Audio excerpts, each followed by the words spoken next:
إن الحمد لله نحمده ونستعينه ونستغفره ونعوذ بالله من شرور أنفسنا وسيئات أعمالنا من يهده الله فلا مضل له ومن يضلل فلا هادي له وأشهد أن لا إله إلا الله وحده لا شريك له وأشهد أن محمدا عبده ورسوله اللهم صل وسلم وبارك وانعم على سيدنا وإمامنا وقدوتنا محمد وعلى آله وصحبه وسلم تسليما كثيرا أما بعد فالسلام عليكم ورحمة الله وبركاته. Bienvenue dans ce nouveau live qui est consacré à la parole d'Allah subhanahu wa ta'ala, à la meilleure des paroles, celle de notre Seigneur. La semaine dernière, on a commencé à parler d'un sujet important qui est, je pense que les ulama disent que c'est une des premières sciences, voire c'est la première science qui a effectivement existé. Parce qu'elle existait à l'époque du prophète alayhi salatu wassalam, c'est l'explication du tafsir, c'est l'explication des sens du Coran. Elle existait également, le fiqh, même si pas avec des règles, etc., parce que les gens devaient appliquer, l'action effectivement est importante, mais tafsir aussi existait, et ça fait partie les premières connaissances qui ont été développées à l'époque du prophète alayhi salatu wassalam. Et c'est important derrière, le premier sujet étant la réception, enfin en tout cas la descente du Coran, sa réception et ensuite sa collecte, sa lecture, sa mémorisation, sa lecture, et également comment on doit le réciter, et vient après comment le comprendre. Et c'est important de le comprendre parce que ça fait partie du cœur en fait du Coran, et l'objectif auquel le Coran est arrivé, c'est celui de répandre la lumière, la guider.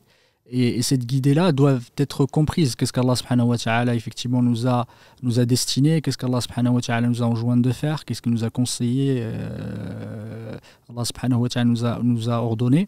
C'est très important de comprendre le sens profond et le sens et l'objectif. Effectivement, le Coran, on en parlait tout à l'heure juste avant, l'objectif du Coran, c'est quelque chose qu'on doit avoir en considération et toujours garder à l'esprit qu'il y a un objectif de guider. Il est venu pour guider l'humain. Et l'humain, il est au centre effectivement du Coran et de cette finalité importante.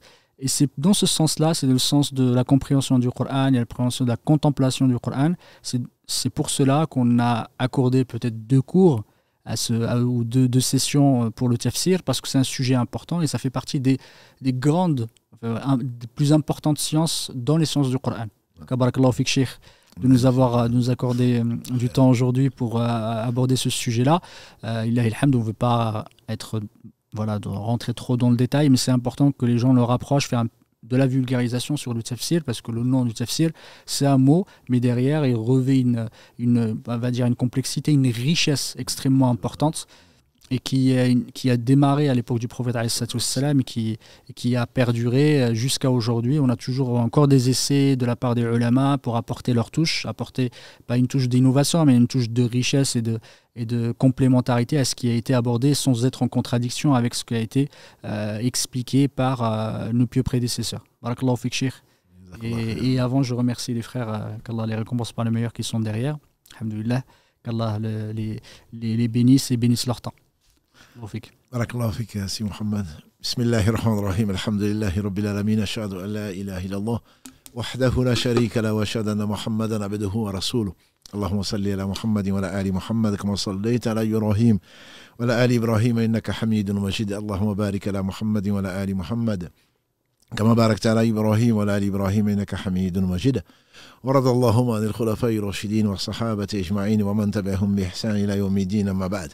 Donc les auditeurs et les auditrices, assalamu alaikum wa rahmatullah, barakallahu fik, si Mohamed Adda, Karim, fidèle au poste. Et merci donc aux auditeurs d'être aussi fidèles et de nous faire confiance. Et comme je dis souvent, ça n'a pas de prix.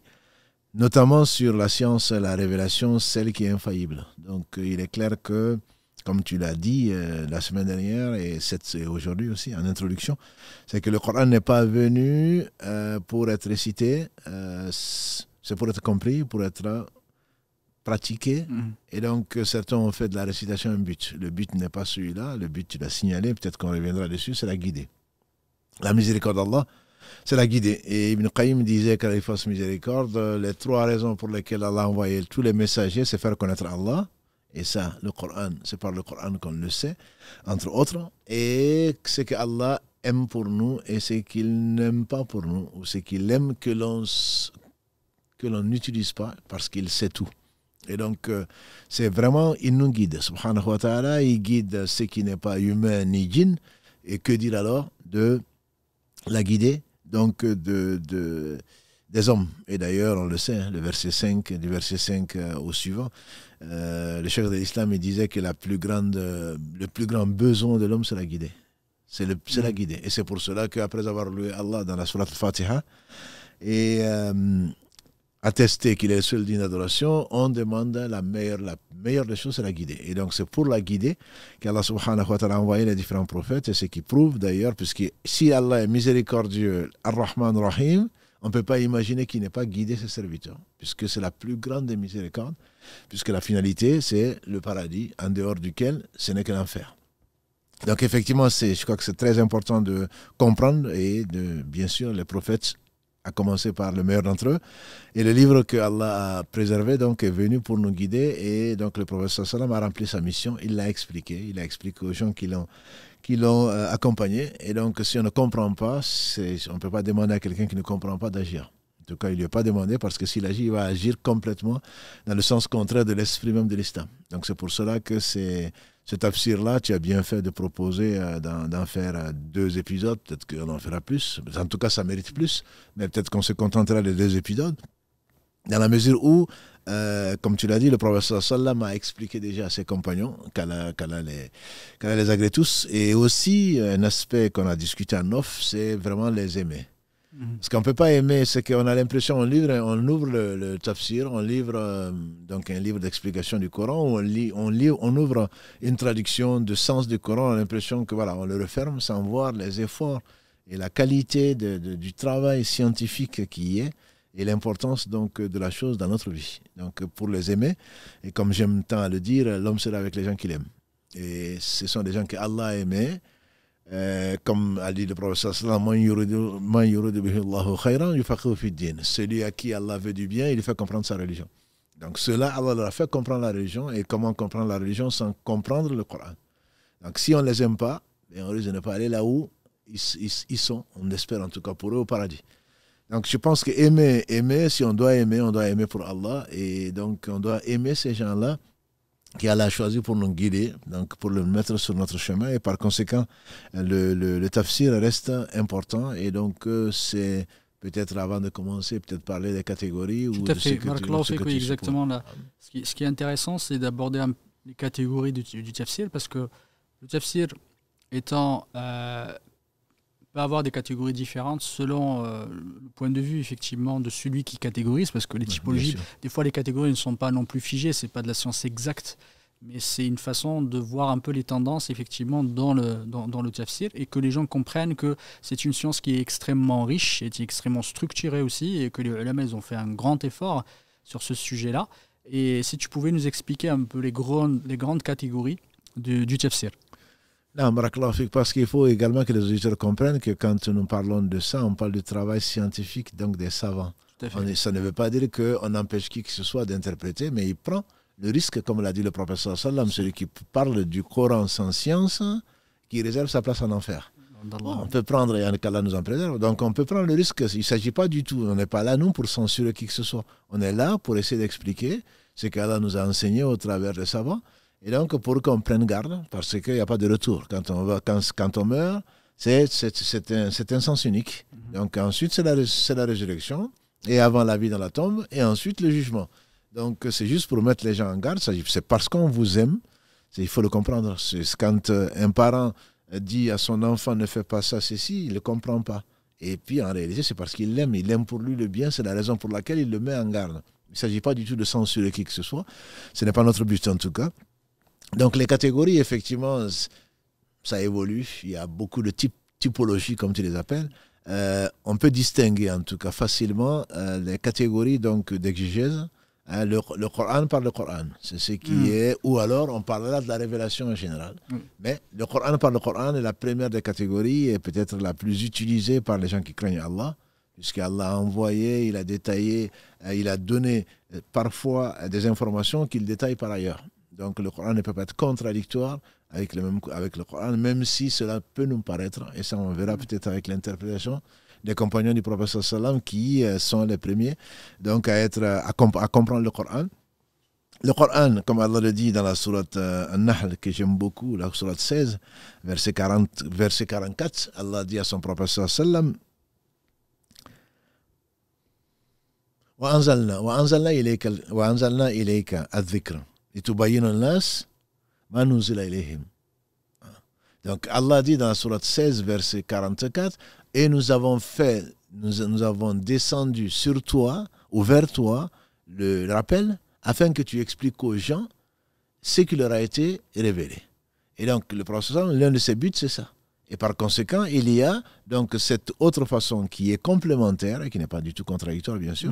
Le Coran, Allah s'est tué sur certaines choses et que l'on trouve dans la Sunna, justement, comme l'a dit le prophète sallam dans ce qui a été rapporté par l'imam Abu Daoud et l'imam Ahmad, qu'Allah leur fasse miséricorde, on m'a donné le Coran et l'équivalent. Et donc, on ne peut pas, pour nous, la Sunna est une révélation. Il n'a pas été, donc il ne parle pas sous l'effet de la passion ou des passions, et c'est une révélation révélée. Donc il y a ce complément qu'on peut mettre en deuxième position, mais qui sert énormément, c'est l'explication du Coran par la Sunna. Par non seulement ce qu'il dit, alayhi salatu wassalam, mais également par ce qu'il fait. Tout à fait. Voilà. Juste, je reviens sur la première, effectivement, l'explication du Coran par le Coran.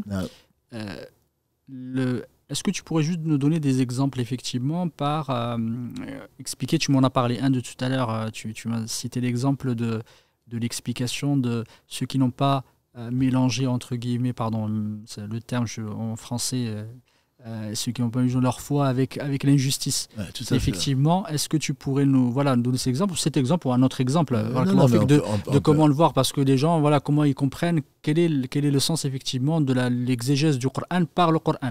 Tout à fait. C'est le prophète sallallahu alayhi wa sallam, un jour meilleur qu'aujourd'hui, Ibn Mas'ud lui dit, Allah subhanahu wa ta'ala, dans la sourate An'am 6, verset 82, Allah dit, ceux qui n'ont pas mélangé leur foi d'injustice. Tout à fait. Et c'est pour dire aussi, ils étaient attentifs. Quand ils voient ça, c'était pas, il nous s'agit des autres. Non, ils pensaient à eux-mêmes. Allah dit, et à ceux-là, Allah a réservé le meilleur. Ils cherchaient le meilleur, ils étaient ambitieux. Donc, il a dit au prophète sallallahu alayhi wa sallam, mais y a-t-il parmi nous des gens qui n'ont pas fait d'injustice? Oui. Voilà. Donc, ils craignaient pour eux. Et le Coran leur parlait. Et Ibn Mas'ud, d'ailleurs, on le fait dire, quand Allah dit Ya, donc harf nida, et il appelle, donc ça veut dire que quel que soit ce que tu fais, tu arrêtes la chose. Quand on dit Oh Muhammad, Ya si Muhammad, forcément, même si tu es occupé à faire un live, forcément, ton attention va être concentrée sur celui qui t'appelle, qu'est-ce qu'il va dire. Et donc, d'où l'importance, quand le Coran est descendu, lui et d'autres disaient qu'ils apprenaient 10 versets et qu'ils ne dépassaient pas ça, qu'ils l'apprenaient par cœur, qu'ils comprenaient et qu'ils le mettaient en pratique. Donc, c'est vraiment, je veux dire, c'est juste pour nous dire qu'on est encore des nains sur les épaules de géants. On n'a même pas des nains, mais c'est vraiment, c'était des hommes. Ils ont compris pourquoi Allah a envoyé. Donc, une fois qu'un verset comme celui-là, le 82 de la sourate 6 a été révélé, ils vont pas se plaindre, ils vont voir le prophète sallallahu alayhi wa sallam, mais dans quel état on est perdu? Est-ce qu'on est tous injustes? Et le prophète sallallahu alayhi wa sallam dit non, il ne s'agit pas de ça. Il s'agit, n'as-tu pas entendu plutôt la parole de Luqman à son fils, sourate Luqman 31, verset 13, Ya bunay la tushrik billah, inna shirka la dhulmun azim. Oh mon cher fils, n'associe rien à Allah parce que l'association est la pire des injustices ou une injustice énorme. Ça, c'est un exemple que les savants de sciences du hadith prennent, mais parce que toi, tu peux prendre comme ça en disant oui, mais bon, Allah pas les injustes. Alors qu'en réalité, Allah a expliqué ailleurs donc le sens vraiment de l'injustice, et c'est la compréhension, à ma connaissance, des savants, des grands parmi les compagnons du prophète sallallahu alayhi wa sallam. Et il y a des livres même, effectivement, des livres d'exégèse qui sont, entre guillemets, spécialisés, effectivement, dans l'exégèse du Coran par le Coran. Parmi eux, les plus importants, même si c'est, alhamdoulilah, Allah subhanahu wa ta'ala a mis la baraka dans l'œuvre de ce cheikh, c'est Mohamed Al-Amin Shinqaiti, qu'Allah lui fasse miséricorde. Son livre, il fait plusieurs tomes, je pense qu'on l'a ici. Oui. Et son livre, effectivement, c'est un livre qui est axé majoritairement sur le tafsir du Coran par le Coran, effectivement. Du coup, il y a des livres vraiment qui font... C'est pas seulement quelque chose qui est fait sur quelques feuillets, c'est vraiment... on peut expliquer une bonne partie du Coran par le Coran lui-même. Barakallahu fik. Jazakallahu khairan. Du coup, désolé, je t'ai coupé sur le deuxième, effectivement. Non, c'est le Coran, pas le Coran. Les coranistes seraient contents de ce que tu viens de dire. Ils te diront, mais le Coran, mais finalement, on n'a pas besoin de la sunna. C'est pas du tout ce que tu as dit, c'est pas du tout ce que disent les savants, c'est justement parce que le Coran est complet sur 23 ans, il n'y a pas de contradiction d'une partie par rapport à l'autre, comme tu l'as rappelé il n'y a pas si longtemps que ça. Et donc, le Coran par le Coran, c'est la source même, c'est la base, je veux dire, pour celui qui veut comprendre le Coran. On ne peut pas s'en passer forcément parce qu'Allah subhanahu wa ta'ala est parfait, sa parole est parfaite, donc quand il parle d'une chose quelque part, il l'explicite ailleurs. Donc ça c'est le cas de ce fameux verset que les savants donnent. Ensuite, le prophète n'est pas venu pour réciter le Coran, il est venu pour le comprendre, pour l'expliciter, pour l'expliquer, pour le mettre en pratique. Et donc ce que disait le prophète sallallahu alayhi wa sallam, la preuve même dans ce qu'on a dit Ibn Mas'ud, c'est ce que Allah lui a révélé, c'est pour expliquer donc aux gens ce que Allah subhanahu wa ta'ala a voulu, dans le détail, quand Allah parle de la prière, quand il parle de la zakat, quand il parle de tout, c'est le prophète qui vient et Jibril, sur l'ordre d'Allah, venait le voir pour lui expliquer. Donc même ce qu'il mettait en pratique, c'est le Coran. La preuve, notre mère Aïcha, quand on lui a demandé quel était le caractère du prophète ou le comportement, il a dit c'était le Coran. Voilà. Donc le prophète était là pour expliquer aux compagnons, soit pour rectifier, comme le cas qu'on a vu, soit dans un de ses discours, il expliquait alors qu'eux, ils n'avaient pas du tout compris cela, ou pour leur expliquer parce qu'Allah a voulu qu'ils parlent, puisqu'il parlait, c'est une révélation, pour leur parler d'une explication du Coran avant qu'ils le demandent. D'autres aussi pouvaient venir lui demander à propos de tel verset ou tel autre, donc il expliquait également. Donc son rôle était là. Il était là pour répondre aux questions, mais parfois, comme il a dit, alayhi salatu wassalam, quand Jibril est venu, le hadith de Jibril, le fameux hadith, il a dit, c'était Jibril qui est venu pour vous expliquer votre religion, pour vous enseigner votre religion. Parce que Allah veut, même si les compagnons du prophète ne demandaient pas, que le prophète sallam leur enseigne ce qu'ils n'auraient pas demandé, peut-être pour compléter, parce qu'après lui, il n'y a plus de prophète. Donc la sunna est vraiment là pour expliquer en théorie, je dis, par le discours, mais également par la pratique de l'explication, la bonne compréhension, ou la compréhension saine donc, du Coran. À ce stade-là, si le Coran on ne trouve pas plutôt, parce qu'il sait peu qui est, on ne trouve pas une explication d'une chose dans le Coran, forcément, Allah a complété sa religion et forcément, on va trouver dans la Sunna une explication des sens pratiques donc de ces expressions ou de ces ordres qu'Allah subhanahu wa ta'ala a donné dans le Coran. Barakallahu fik, et tu as mis le doigt sur quelque chose d'extrêmement important. Les ulama disent que l'explication du Coran par le hadith, par le prophète alayhi sallam, se fait de deux façons. Tu en as parlé, soit par la parole, c'est l'explication comme le hadith que tu nous as relaté tout à l'heure. Les ulama, alors ceux qui ont essayé de compter, je crois qu'ils ont compté à peu près, il n'y en a pas beaucoup des hadiths, il y en a à peu près 320. Il y en a certains qui sont authentiques, d'autres qui sont faibles, etc. Mais ça, c'était la première catégorie. En revanche, la catégorie la plus importante dans le tafsir, c'est le tafsir par l'acte, par l'action. Tu en as parlé, barakallahu fik, parce qu'il y a beaucoup de choses dans le Coran où Allah subhanahu wa ta'ala nous demande de prier, de faire la zakat, de faire le hajj, mais il ne nous a pas dit comment le faire. Du coup, le prophète alayhi sallam est venu expliquer comment, le temps, la manière, la fréquence, etc.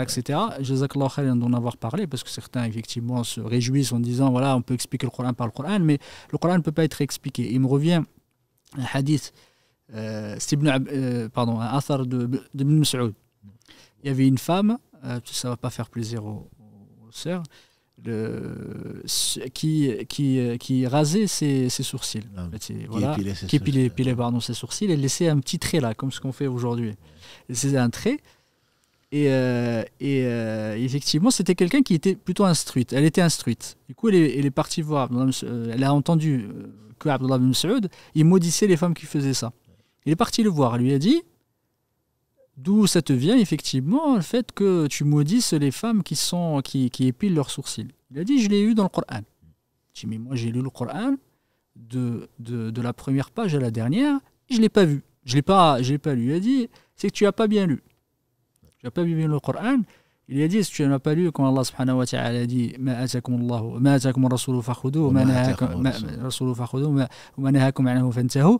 Effectivement, ça, il a dit, c'est là-dedans. C'est pour la traduction, ce que le prophète alayhi salam vous a amené. C'est que le message vous a apporté. Et ce qu'il vous a interdit, abstenez-vous-en. Barakallahu fik. Et ça, c'est l'essence même qui est, je pense que c'est un des arguments principaux qui réfute complètement la thèse des coranistes, parce que Allah subhanahu wa ta'ala dans le Coran nous dit ce que le prophète vous a apporté, prenez-le. Et ce qui vous a interdit, abstenez-vous-en. Et ça, c'est extrêmement important. Et d'ailleurs, c'est un des principes les plus importants qu'un Shafi'i, qu'Allah subhanahu wa ta'ala fasse miséricorde. C'est le premier qui avait écrit un livre sur les principes de jurisprudence, appelle Usul al-Fiqh. Et c'était son premier principe. Effectivement, c'est le premier principe. Mais le principe, c'est ce que le prophète nous a amené, c'est l'explication du Coran passe par la compréhension du prophète et également passe par la pratique, effectivement, la pratique du Coran, pardon, la pratique du prophète qui est venu nous expliquer les principes, ou nous expliquer les ordres dans la parole d'Allah subhanahu wa ta'ala. En passant effectivement au troisième, si tu pouvais juste nous parler du troisième, ou peut-être que tu voulais faire une petite... Juste la pratique, effectivement, ce hadith d'Ibn Mas'oud, c'est le verset 7 de la sourate 59 pour ceux de nos auditeurs qui veulent suivre, parce que c'est vraiment très important. Et j'ai dit également que s'ils veulent faire partie des 4 catégories qu'Allah subhanahu wa ta'ala a agréées, et il dit dans la sourate An-Nisa, 4 verset 69, ومن يطع الله والرسول فأولئك مع الذين أنعم الله عليهم من النبيين والصديقين والشهداء والصالحين وحسن أولئك رفيقا. C'est-à-dire qu'obéir à Allah et au son messager. Voilà ce qu'Allah a agréé. Et pourtant, dans ta Fatiha, tu es en train de dire Sirata alladhina an'amta alayhim. Allah te dit il faut lui obéir, il faut obéir au messager. C'est juste une petite anecdote comme tu les aimes. Un coraniste a été à faire la Umrah ou la Hajj. Et donc, il serait descendu, on va raconter ça. Et il a fait le tawaf. Donc, bon, le tawaf, c'est le Coran. Donc, il a fait un tour. Après, il est remonté à l'hôtel. Voilà. Donc, celui-là, il a fait du tourisme. Pourquoi? Il dit parce que dans le Coran, on ne trouve pas qu'il faut faire 7 tours. Et donc, son tawaf, il est nul. Il n'y a pas de divergence entre les savants. Comment est-ce qu'il peut le faire? Je ne parle pas de la zakat, de la prière, comme tu l'as dit. Effectivement, comme on le sait. Donc, le message, dans sa pratique, dans ses dires, le seul bémol, entre guillemets, qu'on pourrait dire, c'est effectivement, il faut distinguer que le dire qui est authentique et ce qui n'est pas. Dans le Coran, tout est authentique, il n'y a pas de doute dessus. Dans le hadith, c'est que le messager sallallahu alayhi wa sallam a dit, qui a été authentifié, il n'y a pas de doute dessus. Mais, comme tu as fait, quand j'étais absent, toute une série sur le hadith, la science du hadith, donc on sait qu'il y a des hadiths qui sont authentiques et d'autres qui ne le sont pas. Donc le seul bémol, entre guillemets, c'est de savoir est-ce que on attribue au prophète sallam ceci et cela. Est-ce que c'est authentique? Une fois que c'est authentique, alhamdulillah, le problème ne se pose pas. Donc il y a cette deuxième catégorie. Il y a la troisième catégorie, c'est le hadith, enfin l'explication du Coran par les compagnons du prophète sallam. Alors bon, les gens, certains, les coranistes également, ils diront que ce sont des hommes comme nous. En réalité, ce ne sont pas les hommes comme nous parce qu'eux, ce sont des hommes. Quant à toi, je ne sais pas ce que tu es. Donc, ce sont les hommes, Allah les a choisis pour accompagner les meilleurs des hommes. Ce sont des hommes qui ont fréquenté, qui ont côtoyé le prophète sallam. Ils ont été témoins de la révélation du Coran. Ils ont été témoins ils connaissaient l'arabe. Je dirais comme le prophète sallallahu alayhi wa sallam. Donc, si on doit apprendre de quelqu'un, c'est bien, on doit apprendre d'eux. Et d'ailleurs, Ibn Qayyim, il disait, al-ilm, qala Allah, qala Rasoul, moi je me suis arrêté là, il dit, qala sahaba. La science, c'est quoi? Allah a dit, le messager a dit, les compagnons, ils ont dit. Donc, si tu enlèves les compagnons, comment tu vas savoir? Même le Coran, comment est-ce que tu vas l'avoir? Voilà. Les hadiths, n'en parlons pas. Donc, les compagnons, ce qu'ils ont dit, bien entendu, si c'est vérifié que c'est eux qui l'ont dit, ça fait partie de l'explication parce que c'était ce qui craignait le plus Allah. Parce qu'il a entendu, le prophète sallam n'a-t-il pas dit que celui qui ment sciemment sur moi, qu'il réserve sa place en enfer. Et il savait ce que c'est l'enfer. Et il craignait l'enfer. Et donc, ce n'est pas des gens qui allaient mentir. Et même Abu Sufyan, qu'Allah lui fasse miséricorde, avant sa conversion, Il disait, quand on parlait du prophète sallam, qu'il n'a jamais menti avant la révélation. Et les historiens, ils disent, à l'époque, les Arabes ne mentaient pas. Même les polythéistes ne mentaient pas. Donc on ne peut pas imaginer qu'un compagnon du prophète sallam vienne mentir. Parce qu'ils avaient au moins un honneur. Ce n'est pas comme aujourd'hui. On ment à tous les champs. C'est inimaginable. Donc les compagnons du prophète sallam, ils interprétaient le Coran. Bon, là aussi, ce n'est pas les bémols, c'est le détail que tu m'aurais peut-être demandé après. Voilà. Dans quel cas est-ce qu'on peut dire une parole du compagnon du prophète sallam est indiscutable? C'est de la science. Oui et non. Oui, quand le compagnon du prophète sallam te parle de Sabab al-Nuzul, de la cause de la révélation, on sait que c'est important pour comprendre dans quel contexte Allah a révélé ceci, pour bien comprendre. Quand il te parle du ghaib, de l'inconnu, et bien entendu, il ne peut pas deviner ce que le paradis va dire à l'enfer, ce que l'enfer va dire au paradis, ce qui va arriver, et le trône, etc. Il ne peut pas. C'est impossible. Donc, nécessairement, il le tient du prophète sallam, même s'il ne fait pas remonter.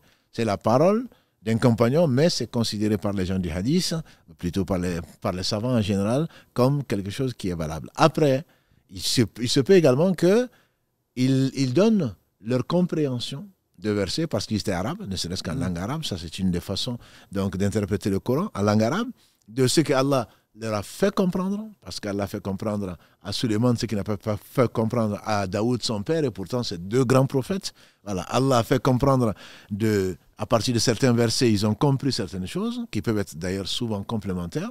Voilà, on ne va pas dire que c'est l'explication, c'est l'une des explications. Donc, que l'on prend également. Et donc, c'est pour dire que c'est un ensemble, mais quand il y a les compagnons du prophète sallam, quand il y a une parole qui n'a pas été contredite par d'autres compagnons, et c'est très très rare, bien sûr, on la prend comme une explication une explication du texte.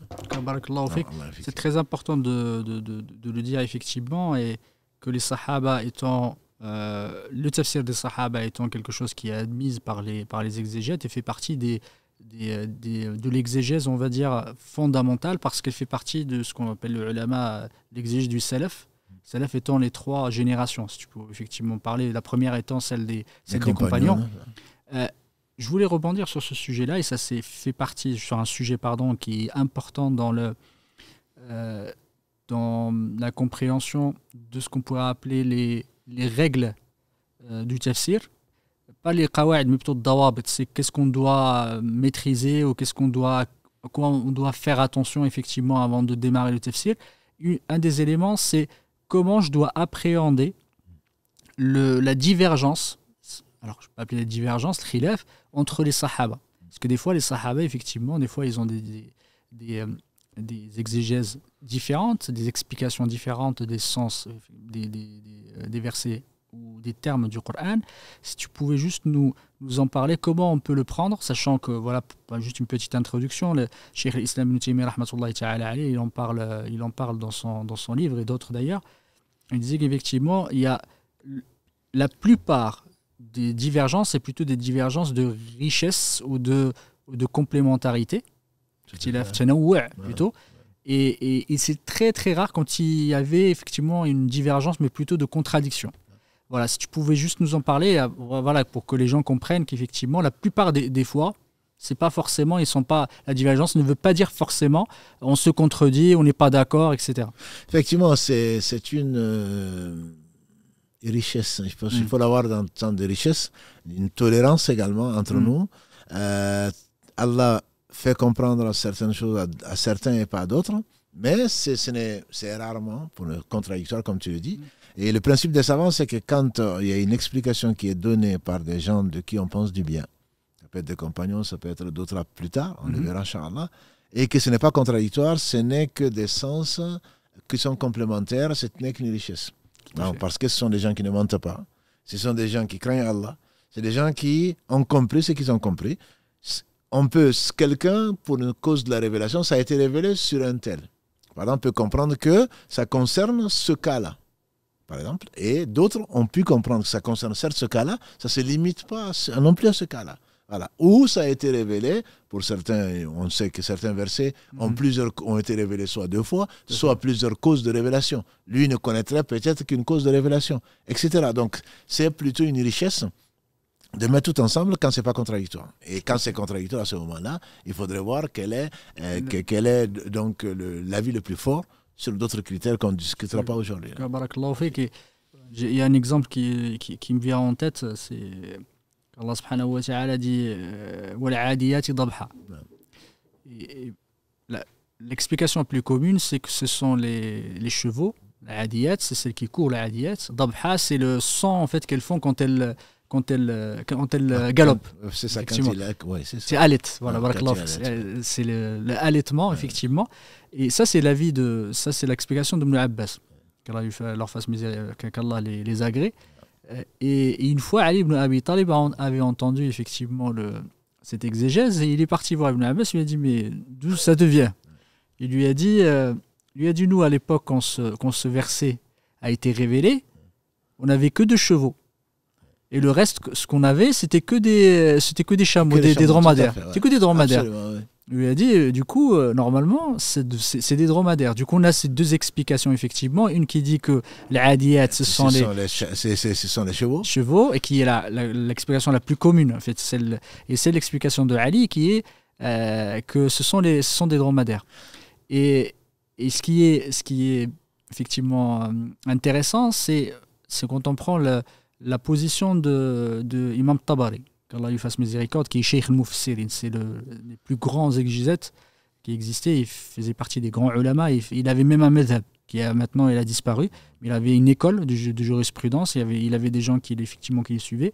Il disait que pour lui, il n'y a pas de contradiction. Ce que je disais, c'est plutôt de la diversité, parce que l'adiyat veut dire celle qui court. Alors que ça soit effectivement des chameaux ou que ça soit des chevaux. Il n'y a pas de problème là-dessus parce que c'est pas contradictoire en soi. C'est ce que tu disais tout à l'heure. Je pense qu'il ne faut pas oublier l'objectif du Coran. Oui. Est-ce que le chien qui accompagnait les gens qui étaient dans la caverne était noir ou est-ce qu'il était comment, de quelle race il était, etc. C'est pas ça le problème. Donc effectivement, Allah jure, c'est le plus important. Allah jure par ce qu'il veut, et donc Allah jure là par ceux qui courent. Voilà. Et en même temps, puisque tu es en train d'en parler, ça m'a fait penser à une chose, c'est que comme Allah c'est le présent, le futur, et le passé, le présent et le futur, Allah peut jurer par quelque chose que les compagnons n'ont pas vu. Tout à fait. Voilà. Donc c'est pas parce qu'on n'avait que 2 chameaux, même si l'explication certainement, donc Ali, il est l'un des plus grands savants de l'islam et très sage et très instruit. Mais il se peut qu'effectivement, une généralisation de ce qui court peut inclure les chevaux, et c'est comme tu dis, c'est l'avis le plus fort. Parce que les chevaux, c'est eux qui, on sait qu'ils sont caractérisés par quand ils rentrent, quand ils se mettent au service d'Allah, et ils courent vite, et on sent le souffle des chevaux. Donc lui, il a compris comme ça, et beaucoup de savants également l'ont suivi de là. Mais il n'est pas exclu effectivement que ça concerne les chameaux ou que ça concerne d'autres animaux également. Il y a des exemples comme ça, il y en a beaucoup, alhamdoulilah, c'est la plupart, comme a dit Cheikh al-Islam Ibn Taymiyyah, c'est la quasi-majorité des divergences entre les sahaba. Du coup, en parlant effectivement des sahaba, on en a parlé la semaine dernière, des grands sahaba qui étaient connus pour les exégèses. L'autre catégorie, c'est entre la manière, effectivement, de la méthodologie ou la manière de l'exégèse, c'est l'utilisation aussi de l'exégèse par les tabi'in. Tout à fait, c'est ce que tu dis tout à l'heure. Le salaf, contrairement à ce que certains peuvent penser, les salaf, ce n'est pas les conservateurs. Salaf en arabe, et même dans le Coran, Allah l'utilise, c'est ce qui est passé. Et donc le prophète sallam a dit dans un hadith authentique, les meilleurs siècles ou les meilleurs temps, c'est ma génération. Ensuite celle qui suit, ensuite celle qui suit. Et celui qui l'a rapporté, un des raouis disait, je ne sais pas s'il a dit et celle qui suit. Donc au moins les 3 premières générations sont les meilleures, à n'en pas douter. Les compagnons du prophète sallam, et le prophète alayhi salam nous a dit que ce sont les meilleurs hommes après les prophètes. Pas seulement de notre temps, c'est les meilleurs hommes après les prophètes. Ensuite la génération qui a suivi, donc qui sont les tabi'in, et qui en français châtillent, on appelle ça des épigones. Voilà, ceux qui suivent les compagnons, c'est pas un gros mot, donc c'est les épigones, et celles qui suivent les compagnons, celles qui suivent donc ces gens-là, les successeurs des successeurs. Et donc ceux-là également, et parmi eux, Allah en a honoré plus d'un. Donc, parmi eux, on connaît Moujahid, qui est très très connu, qui est un élève d'Ibn Abbas, on en a parlé la semaine dernière. Parmi eux, on m'a dit de parler un peu de Hassan al-Basri.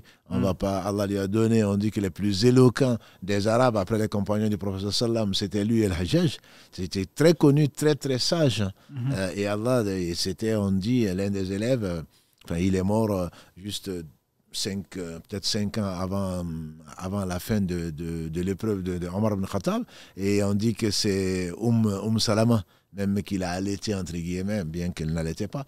Donc il était connu et était respecté, c'est l'un des plus grands tabi'i, donc cette génération-là. Et il y a bien d'autres, Qatada et bien d'autres, donc qui ont expliqué, mais parce que ce sont des gens qui tenaient encore à l'islam, qui croyaient encore au jour du jugement dernier, même si ils étaient pointés du doigt par mieux qu'eux. Ibn Mas'ud leur disait, vous, les épigones, vous connaissez plus de Coran que nous, bien qu'il connaissait lui le Coran par cœur, vous connaissez beaucoup plus de hadiths que nous, parce que vous avez pu rassembler de beaucoup d'enseignants, mais la différence entre vous et nous, c'est que nous, on croit au jour du jugement dernier. Donc, si effectivement, des épigones, on peut dire qu'ils étaient des grands savants, que dire alors des gens que dire leurs enseignants? Exactement. Donc, Saïd ibn Musayyib et d'autres étaient connus également, mais étaient très très précautionneux pour ne parler du Coran que très très peu, parce qu'ils craignaient Allah subhanahu wa ta'ala. Donc, ceux-là, ils ont appris auprès des compagnons. Ils avaient la langue arabe également. Ce n'était pas comme aujourd'hui où la langue arabe, c'est qu'il en reste. Et voilà, donc il y a beaucoup de non-arabes qui est rentré dedans, sans compter la philosophie et tout le reste. Donc il n'y avait pas de philosophie. Ils ont appris auprès de cela. Ils ont appris même auprès de beaucoup d'entre eux, en général. Et tout ce qui concerne, par exemple, comme on a dit pour les compagnons, l'inconnu, quand un compagnon, un épigone comme Hassan al-Basri ou bien Moujahid, n'en parlons pas. Moujahid, il dit, pour qu'on se rende compte qu'on peut prendre deux, on dit que Moujahid dit qu'il a récité plutôt le Coran devant Ibn Abbas 3 fois. Et qu'il s'arrêtait à chaque verset et il posait des questions sur le sens. 3 fois. Donc, il n'est pas Ibn Abbas, bien sûr, qui est une mère. Mais c'est pour dire, et ce n'était pas son seul enseignant. Il a appris auprès d'Ibn Abbas, et ça suffirait certainement, mais il a appris auprès d'autres en plus. Donc, quand on fait dire à Soufiane, on lui fait dire que si ça vient de Moujahid, prends-le. C'est qu'il n'y a même pas de discussion. Il est connu pour ça et il n'était pas le seul. Donc, ils ont pris des compagnons du prophète sallam et c'était une génération que le prophète sallam a honorée, que Allah a honorée au travers de sa parole. La meilleure des générations, c'est la mienne et ensuite celle qui suit. Donc, ils font partie de ça. Ils n'ont pas été témoins, ils n'ont pas vu le prophète sallam, mais ils ont eu beaucoup d'enseignants et ils étaient encore, je dirais, dans le bain et ils ont appris. Donc, tout ce qui est inconnu, le ghaib, tout ce qui l'invisible plutôt, s'ils en parlaient, bien sûr, ils le tenaient de compagnons du prophète sallam qui eux-mêmes le tenaient du prophète sallallahu alayhi wa sallam. Donc bon, il y a d'autres. Si la règle, disent les savants, que si les épigones sont d'accord sur l'explication, ils sont unanimes dessus, c'est une preuve. C'est une preuve que c'est bien ça l'explication.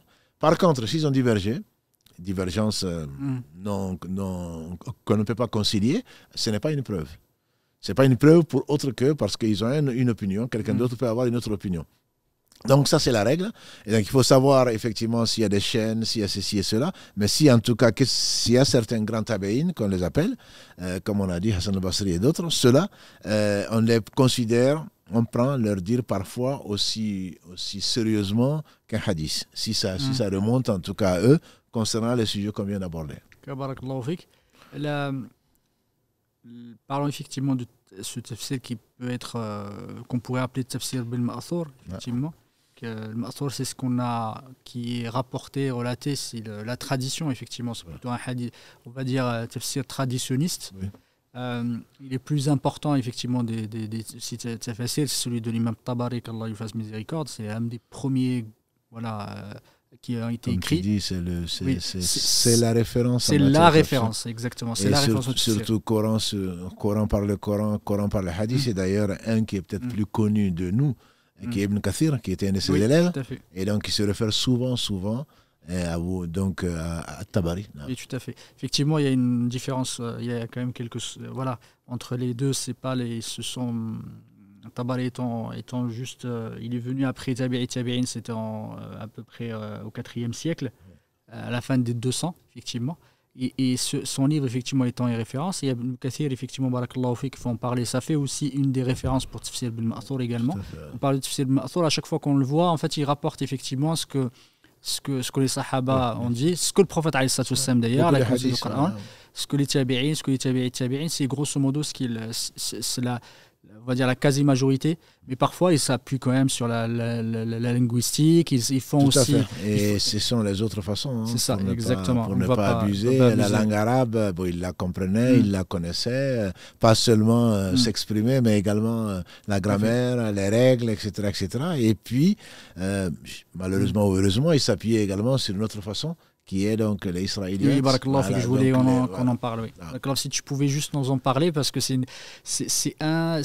effectivement un bémol, enfin pas un bémol, mais une critique qu'on pourrait recevoir de certains, que effectivement beaucoup de sahaba s'appuyaient sur les Israéliens, sur ce qu'ont rapporté les gens du livre. Tout à fait.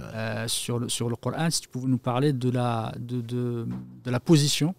Quel est le statut de ces textes? C'est qu'il faut comprendre. Bon, les Quraysh d'ailleurs, sachant que le prophète ne savait ni lire ni écrire, qu'il n'avait pas d'enseignant autre que Jibril qui venait de la part d'Allah subhanahu wa ta'ala, il le mettait au défi et il pensait, à tort, qu'il avait pu apprendre auprès d'enseignants des gens du livre. Or, ce n'est pas vrai. Il ne les a rencontrés que 13 ans après, quand, sauf Waraka ibn Nawfal, qui mourut très tôt, qui lui a rien enseigné. Et donc, pour dire que il n'est pas étonnant que l'on utilise les Israéliates. On appelle Israéliates ce que l'on retrouve dans les livres des anciens. Les livres des anciens qu'on attribue à Moïse, qu'on attribue à Jésus, qu'on attribue à différents saints et à différents prophètes.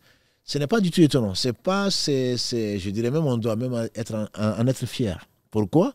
Parce que quand les récits des prophètes, Allah a tellement insisté dessus, et les prophètes, beaucoup de prophètes étaient des Banu Israël. Oui. Le prophète sallam dit depuis Israël jusqu'à Jésus, chaque fois qu'un prophète mourait, Allah désigne un autre prophète. Donc c'est une histoire qui est commune.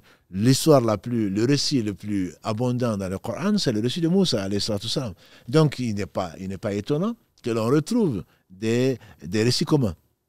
Je dirais même heureusement. Allah dit souvent au prophète sallam, demande aux gens du livre, et à propos, aujourd'hui on a fait ce tafsir-là, d'un verset de la sourate Araf, il dit, rappelle-les ou interroge-les sur les gens qui travaillaient au bord de la mer, et qui travaillaient le jour de sabbat alors que ça leur était interdit, par exemple. Donc c'est le prophète sallam leur démontrait qu'ils le recevaient de la même source qu'eux. Donc c'est tout à fait normal. Par contre, la position des savants, elle est très claire. Il y a des choses sur lesquelles qui ont été confirmées par le Coran, comme l'histoire de Moussa, l'histoire de Isa, l'histoire de les parties sur lesquelles en tout cas nous sommes d'accord, etc. Là, on les prend sans aucun souci. Et on sait que, alhamdulillah, il y a un rabbin qui est venu trouver le prophète sallam et il lui dit, nous trouvons dans notre livre que le jour du jugement dernier, Allah va mettre la terre sur un doigt, le ciel sur un doigt, les arbres sur un doigt. Et qu'est-ce qu'il va faire de l'autre doigt? Le prophète, il a souri. Il a souri jusqu'à ce qu'on voyait ses molaires. Et il a dit, on n'a pas donné à Allah vraiment sa vraie valeur. Ça veut dire qu'il a confirmé ce que le rabbin venait de lui dire. Donc quand ce sont des choses qui sont confirmées, c'est un hadith, si ma mémoire est bonne, de Bukhari, quand on trouve dans le livre, le Coran, quand on trouve dans les hadiths authentiques, le problème ne se pose pas, on le prend sans aucune discussion. Il y a des choses qui sont absolument fausses. Quand on dit qu'Allah se serait donné un enfant, quand on dit que David aurait adoré les divinités de ses concubines, entre guillemets, que Haroun, alayhi salam, quand Moussa est parti à la rencontre d'Allah subhanahu wa ta'ala à son invitation et qu'il aurait adoré le veau d'or, ça ce sont des choses, il est impossible, on ne peut pas attribuer cela à des prophètes. Voilà. À des croyants, c'est impossible. Que dire alors des meilleurs des croyants que sont les prophètes? Ensuite, il y a tout un chapitre, entre guillemets, qui qui est difficile à trier. Et le prophète m'a dit, parlez des Banu Israël sans aucune gêne, et donc ne confirmez pas, n'infirmez pas. Donc là, on ne doit aller chercher, puiser dedans qu'aux besoins. Et rarement, ce sont des besoins. Comme on a dit tout à l'heure, on va trouver dans certains Israéliates la couleur du chien, des machins, et que faisait un tel, etc., etc. Qu'est-ce que ça apporte à la compréhension du Coran? Qu'est-ce que ça apporte à la compréhension du Coran? Pas grand-chose. C'est pour cela que ce qui est conseillé, c'est vraiment ne prendre que ce qui est vraiment confirmé par le Coran ou par des hadiths qui sont authentiques. Pour cette précision, effectivement, on le trouve beaucoup dans les livres d'exégèse, les Israéliyates. C'est ce qu'on reproche, comme tu l'as dit, à certains de nos savants de les avoir utilisés. Et effectivement, avec la rencontre des musulmans avec d'autres civilisations, on dit qu'Ibn Amr ibn As, on dit qu'il avait, on l'a vu avec une tonne, entre guillemets, on peut en dire aujourd'hui une tonne, une charge d'un âne contenant des Israéliates. Enfin, des Israéliens, ça ne veut pas dire que c'est faux. Mais donc les gens ont pu puiser dedans. Ils ont pu puiser, mais la position des savants, c'est bien celle-là. Il y a 3 catégories. Il y a une qui a été confirmée, qui est en accord avec ce qui a été révélé de façon indiscutable. Il y a une qui est complètement contradictoire. Et entre les deux, il y a beaucoup de choses sur lesquelles le prophète m'a dit ne les infirmez pas, ne les confirmez pas. Si on les confirmait, on confirmerait peut-être du faux. Et si on les infirmait, on traiterait de mensonge quelque chose qui était vrai. Et donc ça, c'est la précaution entre guillemets en tout cas, c'est le conseil du prophète sallallahu alayhi wa sallam. Pour rassurer effectivement les personnes, alhamdoulilah, ça c'est très, très facile, très simple en fait à identifier effectivement, parce que les gens le disaient, où il n'y avait pas on les attribue pas au prophète alayhi salam, il y avait quand même une honnêteté intellectuelle. D'ailleurs, comme Tabarik, Allah lui fasse miséricorde, et d'autres d'ailleurs, en fait, il rapportait beaucoup de choses avec effectivement la chaîne de transmission, et pour eux, ils avaient une règle, c'est celui qui a donné le isnad, c'est qu'il a dégagé sa responsabilité. Ça veut dire qu'effectivement, la responsabilité, c'est celui qui a rapporté. Des fois, on peut leur reprocher ça, mais ça, c'était une méthodologie, effectivement, à l'époque. On ne peut pas leur reprocher maintenant parce qu'on essaie d'être exigeant, parce qu'on n'est pas assez instruit, on n'a pas toutes les données, effectivement, à l'époque, pour pouvoir savoir ce qui est vrai, ce qui est faux, etc. Eux, à l'époque, ils avaient un souci, c'est de compiler. Ils voulaient compiler, ils voulaient surtout pas éluder des choses. Et comme tu l'as dit, je pense que c'est très important, c'est une méthode d'enseignement, c'est le fait de donner la source. Tout à fait. Et donc, eux, ils ne disent pas que c'est vrai. Oui. Ça a été rapporté d'un tel, que tel prophète a dit, ou que tel ceci, que ça s'est arrivé dans la Banu Israël, mais il ne remontait jamais, ni à un compagnon, ni à quoi que ce soit qui leur a dit. Mais on trouve dans les anciens livres, on le trouve souvent d'ailleurs dans pas mal de livres, que ce soit histoire ou autre chose, dans les anciens livres, on trouve ceci et ça, que David a dit, que Jésus aurait dit, etc., etc.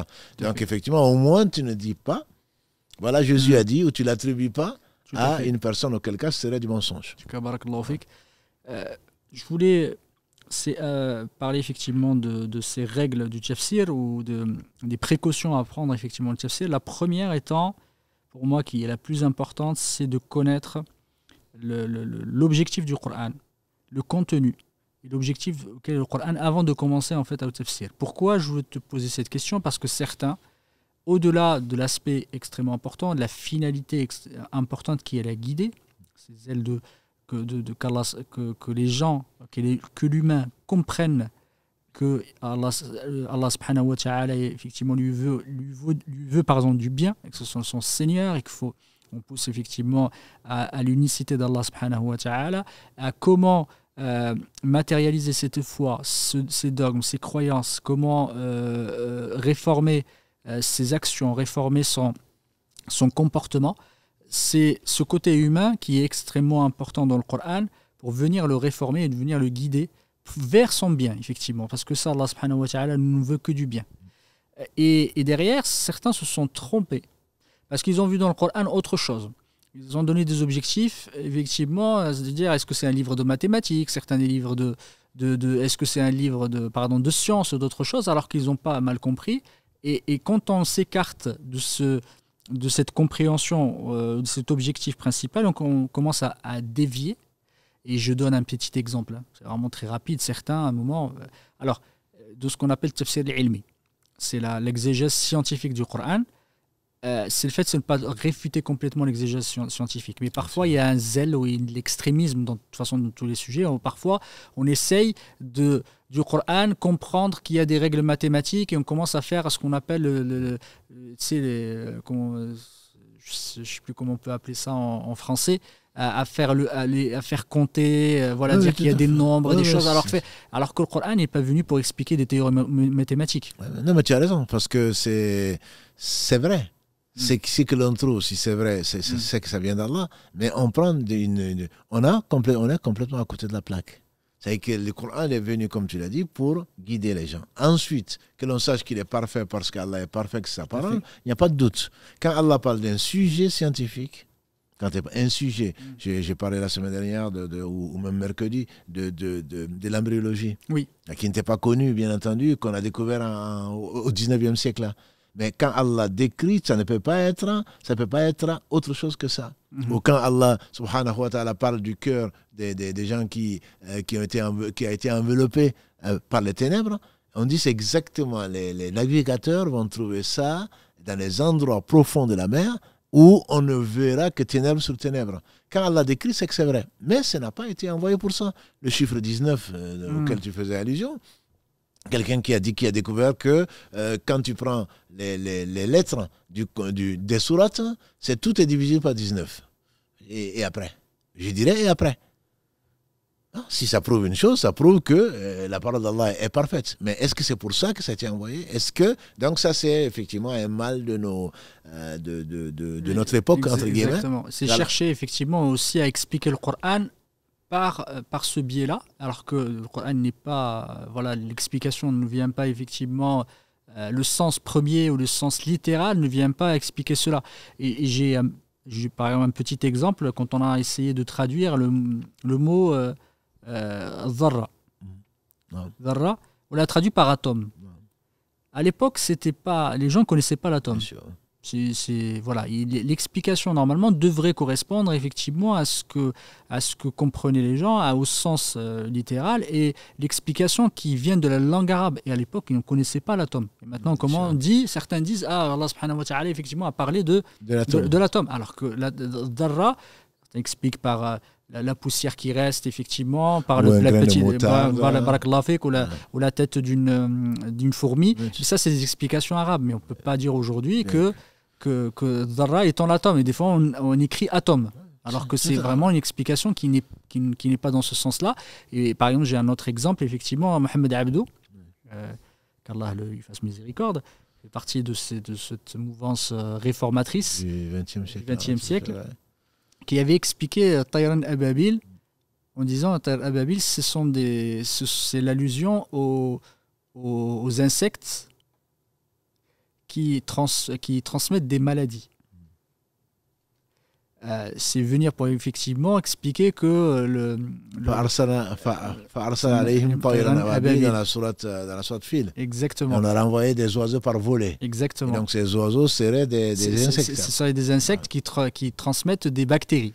Et disons, voilà, c'est qu'on a parlé effectivement des bactéries à l'époque du prophète, des virus, etc., bactéries qui sont... Et ça, il l'a écrit, et ça, c'est des fois, c'est des déviations, malheureusement, qu'on retrouve dans certains livres d'exégèse. Il faut faire très attention par rapport à ça, parce que certains ulama disent que, qu'Allah leur fasse miséricorde, disent qu'effectivement, les théories scientifiques, parfois, peuvent être remises en cause. C'est sûr.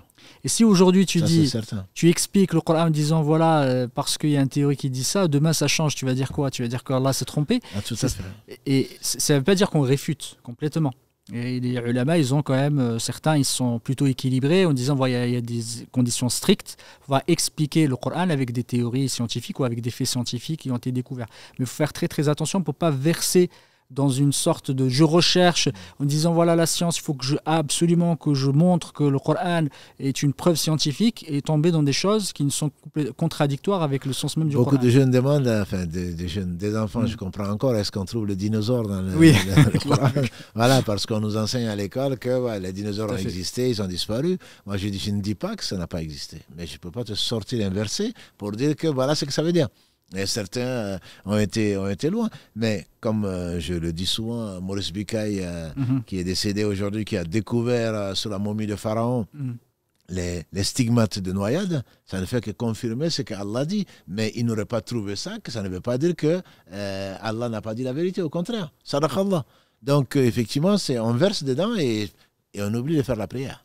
On verse dedans et puis on rentre dans les spéculations. Et c'est lui d'ailleurs qui a découvert, je pense que c'était en 1989, si ma mémoire est bonne, c'est lui qui a découvert, ce qu'il dit avoir découvert avec un ordinateur que tous les chiffres, puisque tu as commencé par ça, étaient tous les versets, tous les mots du Coran étaient dans chaque sourate étaient des multiples de 19.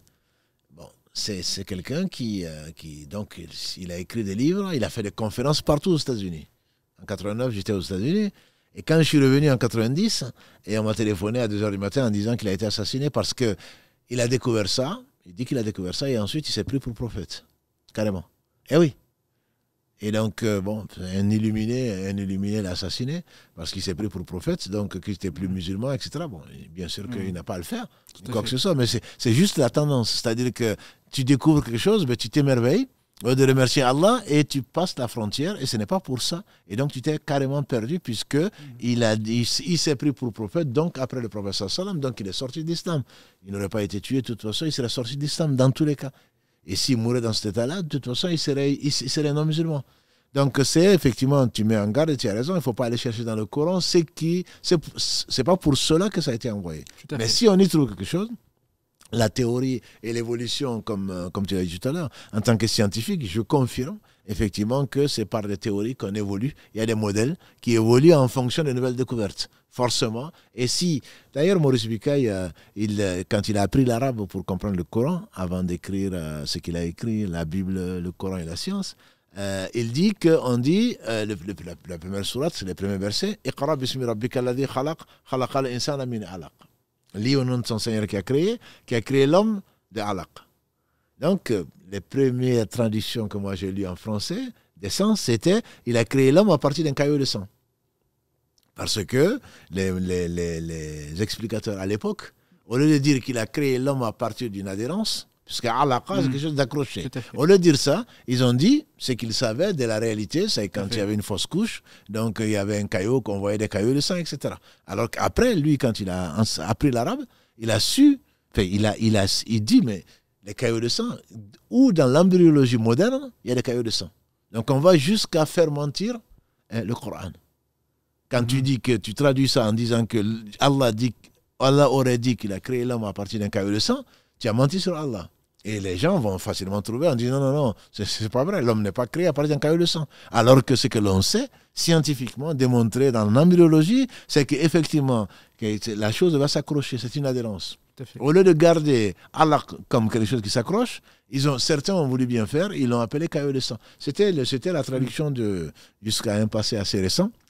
Je suis vieux maintenant, mais jusqu'à un passé assez récent, la sourate 96 était appelée la sourate du caillou de sang. Et aujourd'hui, fort heureusement, alhamdoulilah, on l'appelle la sourate l'adhérence. Oui. Bon, parce que c'est alaqa. Donc, je pense que tu as tout à fait raison. Important peut-être qu'on reviendra sur le sujet puisqu'il est déjà 22 heures. Mais je pense que c'est vraiment très, très important de ne pas oublier l'essentiel. Parce qu'il y a beaucoup d'illettrés, il y a beaucoup de... Allah a envoyé le Coran depuis le prophète Mohammed jusqu'à la fin des temps.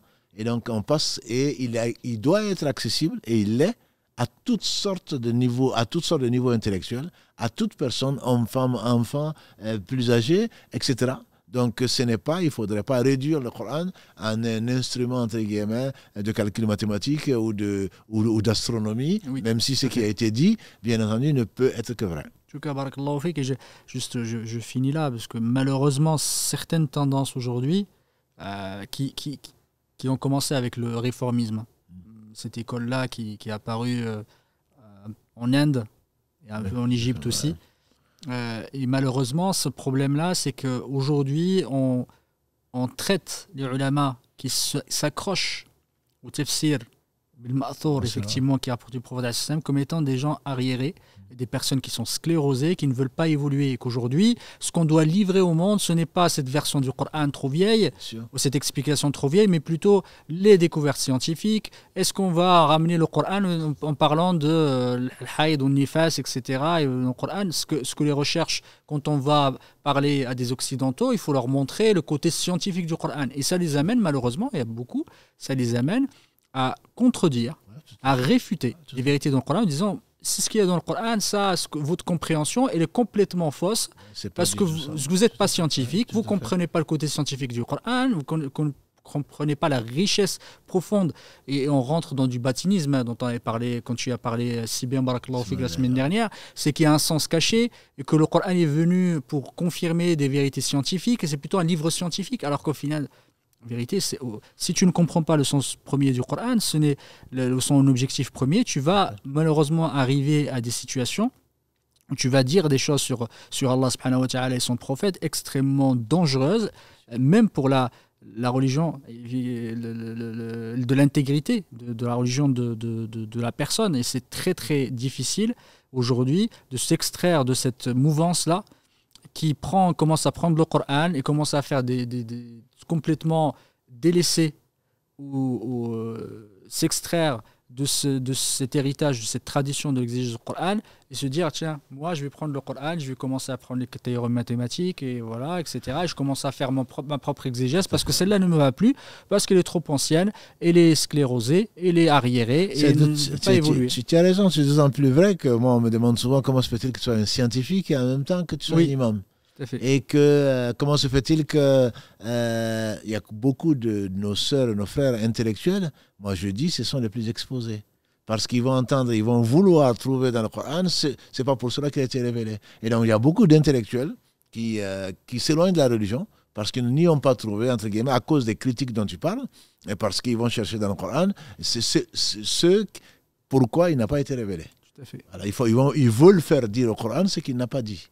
Même si on sait que c'est la parole d'Allah et que c'est venu, tu fais bien de le dire, pour guider donc les hommes et les djinns vers le chemin droit. On a dépassé un petit peu, alhamdoulilah. C'est juste je voulais qu'on en parle de ce sujet-là parce qu'il y en a certains qui font beaucoup de controverses sur ces sujets-là et malheureusement ils réfutent complètement la sunna du prophète ils réfutent des explications qui sont communes par consensus des ulama en disant que ce n'était pas la bonne compréhension du Coran qui va avec le modernisme, qui va avec le monde moderne et avec les découvertes qu'on a faites. Et c'est important que dont tu me parles, c'est la caractéristique première du véritable savant, c'est qu'il croit en premier, c'est de croire que ce qu'il y a dans le Coran vient d'Allah subhanahu wa ta'ala. Ça, c'est la première, effectivement, approche ou la première posture qu'il doit avoir, c'est de croire dans le Coran et croire dans la vérité de ce qui a été révélé par Allah subhanahu wa ta'ala, avant même de chercher le sens, ça c'est la première chose. Donc, barakallahu fik. On va passer aux questions. Oui, salam alaikum, Cheikh Mohamed, barakallahu fikoum pour ces échanges très enrichissants. Salam alaikum à nos frères et à nos sœurs et toutes les personnes qui nous suivent depuis l'étranger notamment. Je vois qu'il y en a qui sont très fidèles puisqu'ils sont là tous les samedis. Alhamdulillah, barakallahu fikoum. Avant de prendre les appels, je vais vous poser une question, je pense qui a déjà été abordée, mais elle est revenue à plusieurs reprises et j'essaie de résumer puisqu'elle a été posée sous différentes formes. Comment peut-on, par où commencer, pour essayer de s'approcher au mieux du Coran? Est-ce que c'est en apprenant justement le tafsir? Est-ce que c'est l'apprentissage de la récitation du Coran? Ou est-ce qu'il y a des livres que vous pourrez peut-être conseiller sans forcément faire de publicité pour tel ou tel livre?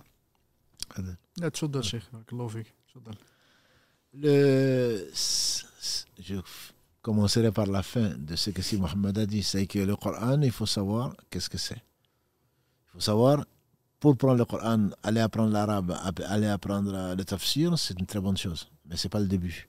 Le début, c'est vraiment d'être convaincu que c'est la parole d'Allah subhanahu wa ta'ala créée, qui a été révélée sur un homme par l'intermédiaire de l'ange Gabriel, pour qu'il sert dans la lecture, qui sert dans la prière, qui est une adoration et qui est parfaite. Ça vient d'Allah, ça ne vient pas de Mohammed. Déjà, ça permet, je veux dire, il faut l'aborder, c'est la première des choses, il faut y croire. Celui qui ne croit pas au Coran n'est pas musulman. Et ça fait partie des 6 articles de foi quand Allah parle de Kutub. Donc, le meilleur d'entre eux, celui qui englobe tous les autres, c'est le Coran. Donc, on croit à tous les livres, notamment la Torah, l'Évangile, les psaumes et le Coran. Donc, c'est déjà ça, c'est cette posture-là. Ensuite, il faudrait apprendre au moins le minimum pour pouvoir faire sa prière, notamment la Fatiha. Et avant de la connaître, on peut, comme on a dit, on peut prier avec Subhanallah, Alhamdulillah, La ilaha illallah, Allah akbar, wa la hawla wa la quwwata illa billah, et sans qu'on y passe 7 jours sur ça. On doit l'apprendre. Et ensuite, ce que je conseille à tout un chacun, notamment à nos sœurs et nos frères francophones, reconvertis ou pas, c'est de comprendre au moins ce que l'on dit. Parce que c'est par la prière qu'Allah a rendu obligatoire 50 fois par jour, qu'il récompense 50 fois et que l'on fait que 5 fois pour ce qui est obligatoire, c'est par la prière qu'on va se rapprocher d'Allah. C'est Allah qui nous guide et c'est Allah qui nous rapproche. Donc il faudrait savoir qu'est-ce qu'il a dit. Qu'est-ce qu'il a dit et qu'est-ce que ça veut dire. Au moins le sens, certains sens, au moins le sens trivial qui est dans ces versets-là. Au moins les sourates courtes, moi je conseillerais. Et alhamdoulilah, il y a des livres, je ne vais pas les citer comme tu dis pour ne pas faire de publicité. Le dernier 30e du Coran est souvent traduit, souvent en phonétique que je déconseille, mais au moins en arabe et dans une langue, n'importe laquelle, dans notre cas le français.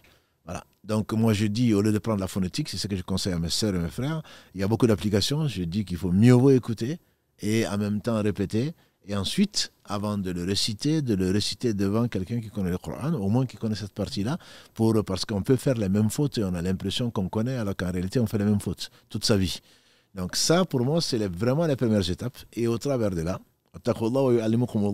Allah dit, et craignez Allah et Allah vous enseigne.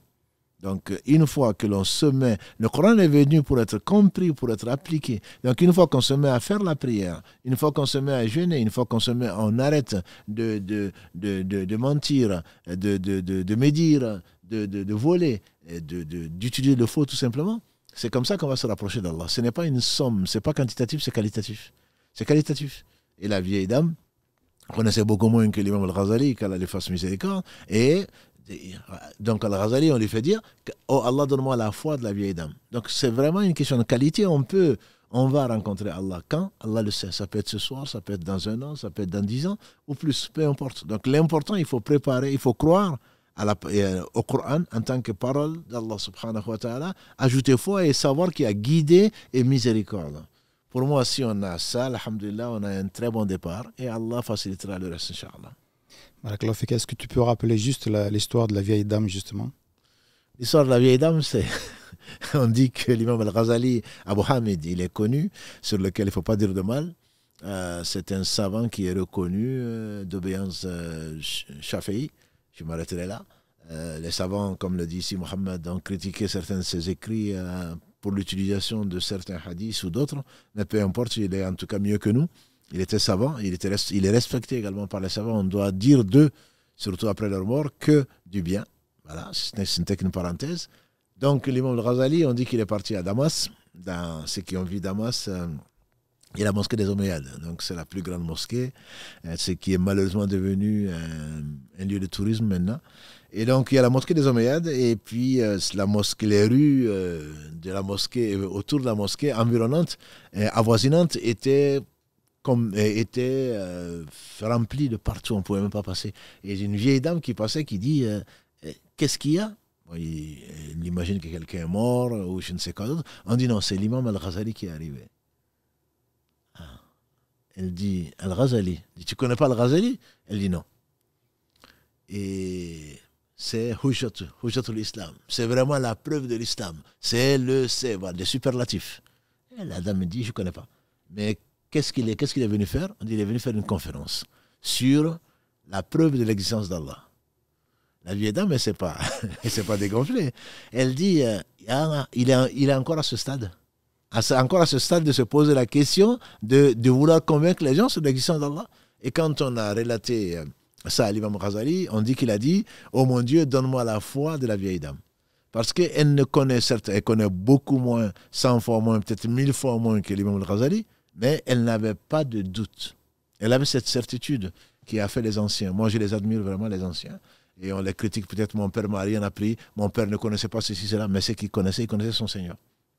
Ils avaient la certitude. Et tout ce qui leur arrivait, ils étaient, si Allah le fait, je me rappelle encore cette dame, son fils n'est pas là, c'était un de nos frères. Sa mère avait maladie de cœur, maladie, le diabète, et je ne sais quoi d'autre. Il était à la clinique. Et donc un ami, un frère de son fils va le voir en disant maman, comment ça va? Dans son lit d'hôpital, elle est décédée, qu'Allah lui fasse miséricorde. Dans son lit d'hôpital, elle dit mon fils, tout ce qui vient d'Allah, c'est du bien. Et pourtant, c'est quelqu'un qui nous enseigne, hein. C'est quelqu'un qui. Voilà. Il m'a raconté ça, c'est lui-même qui me l'a raconté. Quand on a ça, on espère mourir comme ça. Avec cette certitude que si Allah le fait, c'est que c'est la meilleure des choses qui arrive. Et ça, j'aimerais vraiment mourir comme ça. Parce que tout ce qui nous arrive, on est tellement inscrit dans l'insatisfaction, tellement inscrit dans la revendication, comme si Allah nous devait quoi que ce soit. Tout ce qui nous arrive, c'est pas normal, c'est injuste, etc. C'est parce qu'on ne connaît pas Allah. Tout à fait. C'est ça, je trouve ça tellement beau. Une dame qui, peut-être qu'elle était analphabète, hein, elle dit, mon fils, tout ce qui vient d'Allah, c'est du bien. C'est qu'Allah lui fasse miséricorde. Voilà, donc ces anciens-là, moi je les admire. Vraiment, ce sont nos parents, nos grands-parents, nos arrière-grands-parents, mais il faut les respecter pour ce qu'ils avaient. Allah leur a donné ce qu'il ne nous a pas donné, nous, en tout cas pas encore. Nous, on connaît peut-être le Coran par cœur, on connaît le tafsir, on en parle, les réseaux sociaux n'en parlent pas, et on a des diplômes de doctorat, de je ne sais quoi d'autre, alors qu'on les atteint peut-être même pas à la cheville. Par rapport à la foi, ils ne se posaient même pas les questions que nous, on se pose aujourd'hui. Et donc, Allah leur fasse miséricorde. Ça me rappelle ce que disait ce qu'avait dit un frère pendant un cours il y a quelques années, qu'Allah le récompense par le meilleur et le préserve.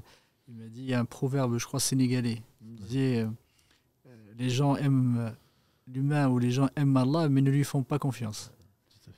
Et effectivement, c'est vrai, on aime tous Allah, mais on ne lui fait pas confiance. Si on sait que, effectivement, si on sait que c'est Allah subhanahu wa ta'ala l'omniscient qui a tout décidé et qu'Allah ne veut que du bien, on ne peut pas il n'y a pas besoin de s'inquiéter. Et il y avait une petite, comme les anecdotes, de temps en temps, j'essaie de raconter des petites anecdotes. Je voulais en parler vendredi, mais j'ai oublié. Il y avait un calife, un roi, et qu'il y avait un vizir avec lui, un ministre. Et à chaque fois qu'il y avait un mal qui arrivait, effectivement, une chose de mal, un malheur qui arrivait au vizir, il lui disait Khayran Inch'Allah. Khayran. Ce sera du bien. Ce sera du bien, Inch'Allah. Ce sera du bien. Une fois, effectivement, il est parti en la chasse, il avait son arc, il tend l'arc comme ça, et la flèche, elle lui blesse le doigt.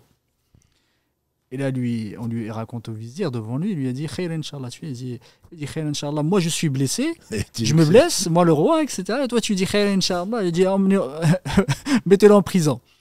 Ils l'ont pris, ils l'ont mis en prison. Et là, le roi, ce calife est parti, et est parti en expédition avec ses soldats, avec tout son entourage. Et ils se sont fait attraper par une tribu de païens. Par une tribu de païens, ils les ont emmenés. Ils ont emmené le roi, ils voulaient le présenter en sacrifice à leur divinité. Et au moment où ils allaient le présenter, ils l'ont vérifié, ils ont checké, ils ont fait le check, effectivement, parce qu'ils ne devaient pas, il fallait pas sacrifier n'importe quoi. Ils ont vu qu'il était blessé. Ils ont dit non, mais toi, tu ne sers pas. Toi, tu es blessé, nous, on offre quelque chose qui est parfait. Du coup, ils l'ont écarté et lui, il est revenu. Il était tellement content, il a dit sortez-moi le vizir, effectivement, mon ministre, sortez-le de prison. Et il est sorti de prison, il lui a raconté. Et là, il lui a dit mais quand pardon, j'avais oublié. Parce que quand il est rentré en prison, c'est ce qu'a dit le vizir, il a dit Khayran Inch'Allah. Khayran Inch'Allah. Et il est sorti, il a dit mais à ce moment-là, quand on t'a rentré en prison, c'était un malheur. Mais pourquoi à chaque fois, c'était malheur, c'était pour moi. Là, cette fois-ci, c'était pour toi. Il t'a dit Khayran Inch'Allah, quand même, alors quand on rentre en prison. Il a dit Alhamdulillah, il y a toujours du bien. Il a dit pourquoi? Il a dit si tu m'avais pas rentré en prison, si j'étais parti avec toi, Il t'aurait pris, toi, tu étais blessé, il t'aurait écarté, il m'aurait pris à ta place. C'est sûr. Il m'aurait pris à ta place pour ta sacrifice. Je remercie Allah subhanahu wa ta'ala, toujours du bien. Exactement, d'être en prison et de ne pas être à ta place. Et pas être à ta place. Et toi, heureusement que tu as été blessé, autrement tu aurais été sacrifié. Tu aurais été sacrifié. Du coup, alhamdoulilah, c'est toujours dire, il y a toujours du bien. Et la confiance en Allah subhanahu wa ta'ala est primordiale, il faut toujours avoir confiance. C'est très difficile. Et justement, ce proverbe est tellement parlant parce qu'on aime Allah, mais on ne lui fait pas confiance. Et il n'y a pas que les Sénégalais. Et pas que les Sénégalais. Pour les auditeurs, il n'y a pas que les Sénégalais, je pense que c'est même les Chinois, c'est pareil. Oui. Pour ceux qui croient, en tout cas, nous croyons tous en Allah, mais si on les faisait confiance, je pense qu'on ne serait pas là. Tout à fait. Barakallahu fikum, en tout cas pour ces belles histoires, alhamdoulilah, ça fait toujours plaisir à entendre. Je vous propose de prendre un premier appel, Inch'Allah. Allô, salam alaikum. Wa alaikum salam wa rahmatullahi wa barakatuh. Vous êtes en direct. Hayakumullah, jazakumullah khayran. J'ai quelques interrogations. La première, c'est le musulman 2023 a besoin d'avoir une certitude qui passe par la science pour confirmer sa foi. Et c'est que c'est pas le fait qu'on parle de tadabbar ou qu'on traduit en méditation, c'est ce qui mène à ces dérives. C'est une question ou c'est une affirmation?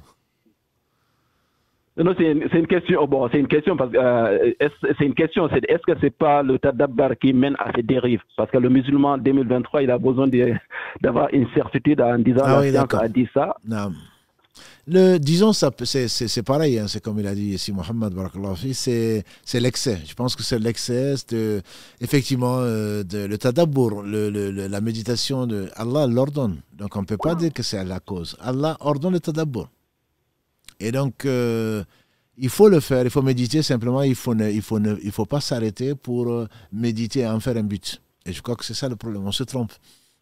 Si effectivement la méditation amène plus une proximité à Allah que tous les signes, c'est ce qu'on espère tous, même si on est plus théoricien qu'autre chose, que chaque fois qu'on voit une chose, que ça nous rappelle Allah, certainement je pense qu'on aura la certitude, mais c'est un cadeau d'Allah.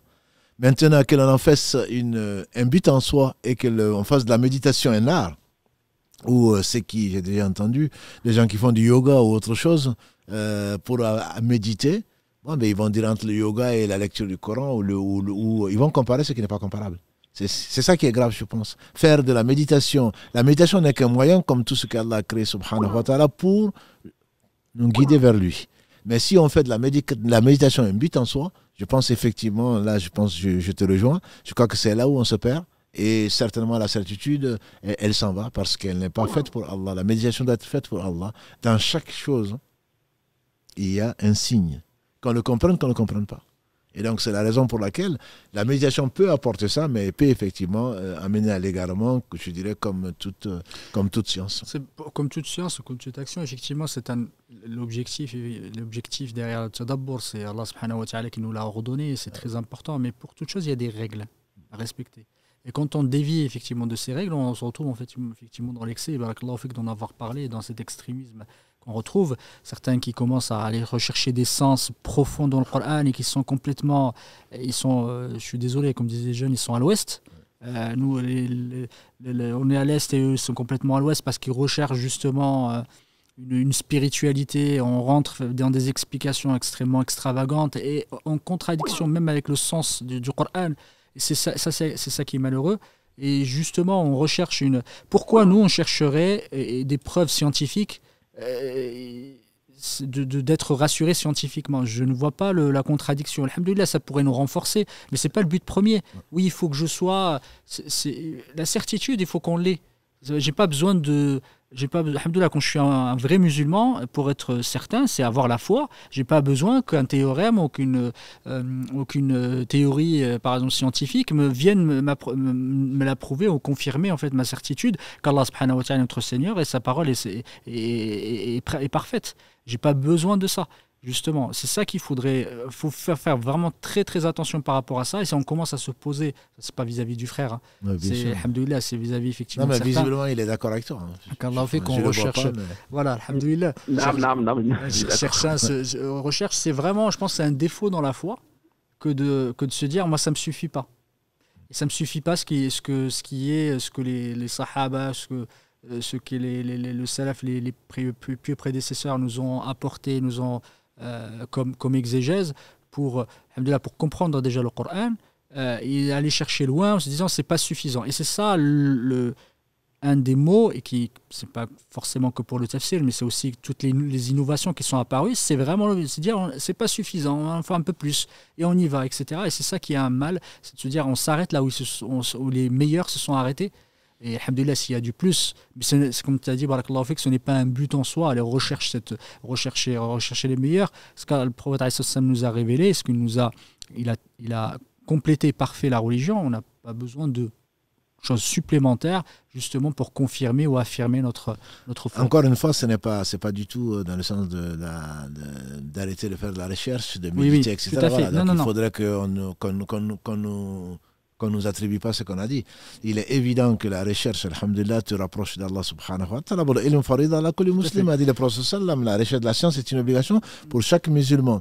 Mais ça ne veut pas, c'est pas un but en soi. C'est que la recherche de la science. Donc si la science, la vraie science, c'est Allah a dit, le messager a dit, on dit, et les compagnons, ils ont dit. Donc si on cherche effectivement pour se rapprocher d'Allah, très bien.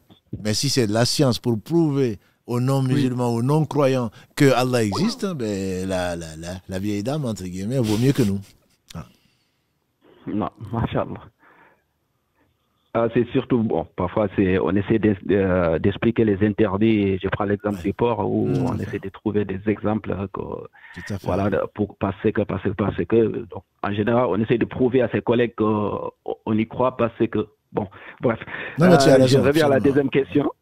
C'est les Tafasir Jalalayn. Il y a un livre qui est accolé qui est appelé Hashiyatu Sawi al-Tafsir Jalalayn. Apparemment, ce livre contient quelques inexactitudes. J'aimerais savoir pourquoi on continue toujours à les coller à ces tafasirs-là.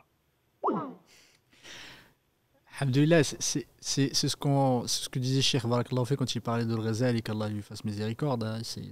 Il faut regarder effectivement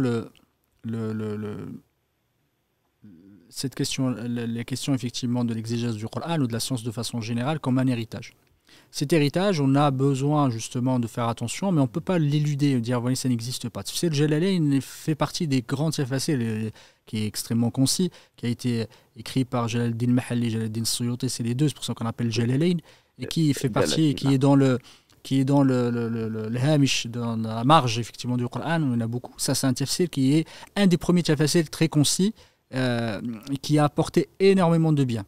Il ne faut pas l'éluder. Ça, alhamdoulilah, il peut y avoir des inexactitudes, comme dans beaucoup de tafsirs, même les meilleurs, parce que ça, c'est comment dire, la nature même du travail de l'humain. C'est l'imperfection. Absolument. C'est l'imperfection. Il n'y a que le Coran qui est parfait. Exactement. Il n'y a que la parole d'Allah subhanahu wa ta'ala et celle de son prophète, effectivement, dans la révélation, qui sont parfaites. C'est la parole d'Allah subhanahu wa ta'ala qui est parfaite de prime abord. Et ça, il faut le voir comme ça. Alhamdulillah, il peut y avoir des inexactitudes, mais ça ne veut pas dire qu'on va l'enlever. On va l'enlever complètement. Les ulama, ils sont venus, ils ont apporté aussi leurs remarques, des explications. Ils ont rappelé quelques rectifications par rapport à ce qui a été sur certains, surtout beaucoup d'interprétations, ce qu'on appelle le ta'wil, effectivement, dans ces tafasir. Mais il y en a beaucoup comme ça. Hein. Il y en a beaucoup de tafsir al-Baydawi, tafsir Ibn Hayyan, etc. Beaucoup de tafasir qui ont ces quelques comment dire, c'est pas des erreurs mais des interprétations, on peut appeler aussi erreurs effectivement dans l'exégèse, mais ces sciences-là doivent être respectées, parce qu'il faut respecter ces ulama par rapport à leur travail, parce qu'ils n'ont pas le travail qu'ils ont fait, ils l'ont fait dans une intention de plaire à Allah subhanahu wa ta'ala, et ils se sont peut-être trompés, mais l'erreur étant humaine, il ne faut malheureusement pas avoir cette tendance de la feuille blanche du syndrome, quand on voit un point dans une feuille blanche, on ne voit plus que le point. Alors que la feuille blanche, effectivement, elle fait 99%. Des Jalalayn, mais c'est des Hashiyat al-Sawi. Même Hashiyat al-Sawi, rahmatullahi ta'ala alayhi, Tafsir al-Jalalayn ou Hashiyat al-Sawi, c'est pareil. Tafsir al-Jalalayn aussi, il y a des choses. Mais Hashiyat al-Sawi également, effectivement, qui est une Hashiyat sur le Tafsir al-Jalalayn, c'est exactement la même chose.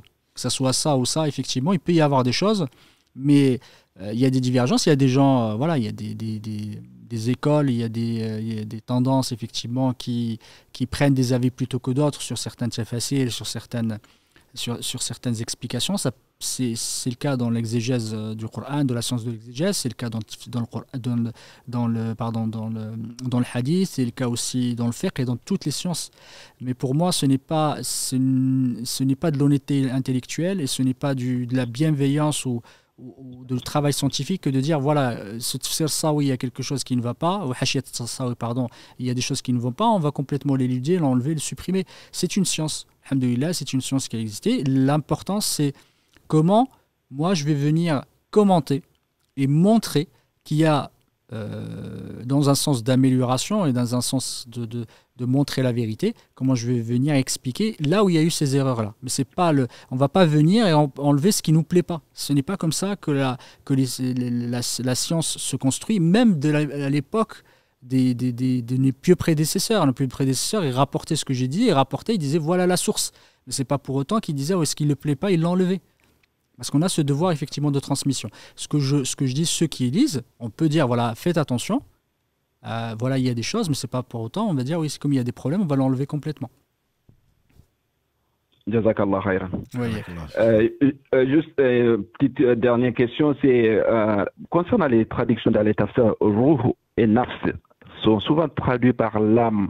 Est-ce que vous pouvez apporter une petite précision là-dessus parce que j'ai un peu du mal. Là, on a tous les mercredis. Allah nous permet de parler justement de l'âme, de l'éducation de l'âme, de la purification de l'âme. Je te renvoie plutôt à l'introduction de cette série actuelle du mercredi. Parce que, bon, alhamdoulilah, les savants, ils ont divergé. Est-ce qu'il y a l'âme, le ruh, de quoi il s'agit exactement? Bon, de l'âme, c'est une seule âme pour l'avis majoritaire des savants et probablement l'avis le plus fort. Il n'y en a pas trois âmes. Si Allah parle de il y a une nafs mutma'inna, il y a une nafs amaratun bisu. Et donc Allah subhanahu wa ta'ala en parle, mais c'est des états. Et le ruh étant ce qui est immortel. Voilà. Donc Allah peut utiliser nafs à la place de ruh. C'est pour cela d'ailleurs que le frère Si Mohammed barakallahu fi parle de quand on explique, on traduit parfois par l'âme, ça dépend du contexte. Donc ailleurs ça veut dire autre chose. Et même l'âme d'une chose, je veux dire même en français, dans n'importe quelle langue, je pense qu'il y a des mots que l'on utilise qui ne sont pas forcément dans le même contexte. C'est que ça veut dire quand Allah subhanahu wa ta'ala, quand les Juifs sont venus demander au prophète sallam, qu'est-ce qu'Allah répond? Cette âme-là, ça dépend d'Allah. Et est-ce qu'on traduit par l'esprit? Parfois on traduit par l'esprit, parfois on traduit par âme. Tout ce qu'il faut savoir, c'est qu'il y a une chose qui est immortelle et qui est insufflée au 120e jour, d'après le 4e hadith de Nawawi, dans les 40, et qui va partir, Malak al-Maut, il va le prendre. Voilà, ça c'est le ruh. Après qu'on appelle l'âme, ou est-ce qu'on appelle l'âme ce côté que l'on peut améliorer? Parce que de ruh, si on l'appelle l'esprit, il n'y en a qu'un seul. Alors que l'âme peut évoluer au travers de l'éducation.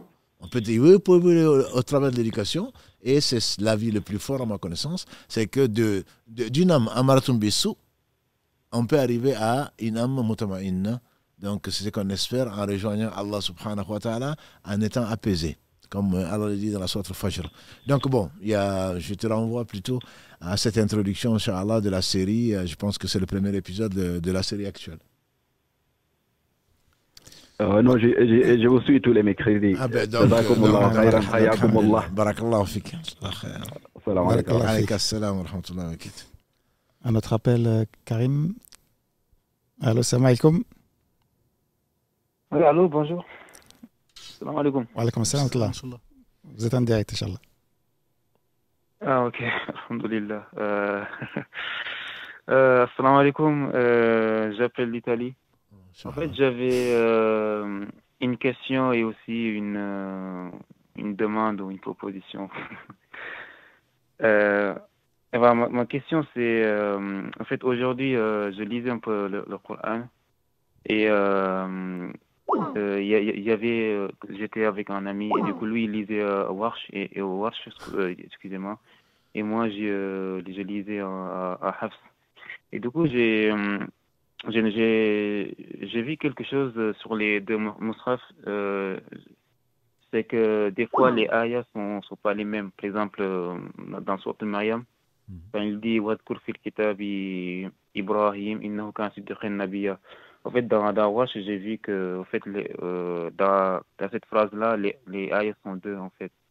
Je sais pas si vous voyez ce que je veux dire. Oui, et du coup, je voulais savoir pourquoi il y a eu ces différences, parce que je pensais que le prophète alayhi salatu wassalam, les ayats sont descendus. Je veux savoir pourquoi il y a eu deux ayats. Est-ce que le prophète alayhi salatu wassalam, et cette ayat est descendue à une fois et après ils l'ont changé, ou peut-être c'est une miséricorde d'Allah ou quelque chose de ce genre. Et ma deuxième demande, en fait, c'est une faveur que je vous demande, Inch'Allah. Et c'est après cette série, vous pouvez, parce qu'en ce moment, je suis dans l'étude dans l'Aqida, et si vous pouvez faire une série sur les noms d'Allah. Je dis pas de faire les 99, évidemment, parce que en cherchant qu'un seul nom, ça peut prendre genre 1 heure pour expliquer un seul nom. Mais juste une petite série pour expliquer les noms d'Allah après cette série, Inch'Allah. Merci beaucoup. Barakallahu fik. Et moi, je prends sur la deuxième et je laisse la première à Si Mohamed. Non, si. Non, la deuxième, alhamdulillah, avec Karim, on est en train de réfléchir avec Si Mohamed et Mohamed pour le Ramadan peut-être. Est-ce que, comme on a fait un hadith un jour, un verset un jour, est-ce qu'on va pas prendre un nom ou un groupe de noms? Mais ça n'a pas été encore décidé par donc le pôle qui, et si on peut, on le fera. Et si on ne le fera pas, Inch'Allah, il se peut qu'on fasse effectivement une série si tu es patient. C'est extrêmement important, je suis absolument d'accord avec toi. Et on a eu beaucoup de demandes d'ailleurs, mais là, il faudrait, d'un point de vue pédagogique, il faudrait le comprendre, le synthétiser et le faire aimer. Parce que c'est pour cela que Allah subhanahu wa ta'ala s'est révélé. Donc c'est pour cela que il ne faut pas le bafouiller, il faut le traiter, mais non plus pas de façon tellement technique que les gens s'y perdent. Donc c'est la raison pour laquelle on a retardé, mais effectivement c'est dans le programme. Je ne sais pas quand on le fera. Si Allah le veut, on le fera bientôt, Inch'Allah.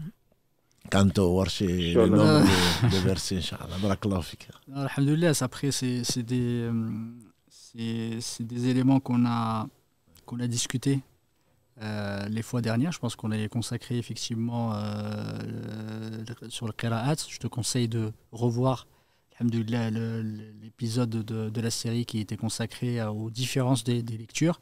Et c'est quelque chose que les ulama ont mis en évidence et qu'ils ont montré que ce n'est pas de la divergence en termes de contradiction, c'est plutôt une différence en termes de richesse et en termes de variété de lecture, parce que toutes ces lectures-là qui ont été rapportées par les 10 lecteurs qu'on a cités, on a cité Hafs et Warsh, normalement c'est Asim et Nafi', les 2 lecteurs qui ont rapporté ces lectures. Et ces lectures-là ont été révélées, ont été rapportées du prophète alayhi salam, qui les a entendues de Jibril, qui les a reçues de Jibril alayhi salam. C'est quelque chose qui est communément admis par les ulama, il n'y a pas de divergence là-dessus, et ça fait partie de la diversité du Coran et qui fait référence aux ahraf sab', les 7 ahraf dont on avait parlé, parce que le Coran, comme a dit le prophète alayhi salam, il est descendu sur 7 ahraf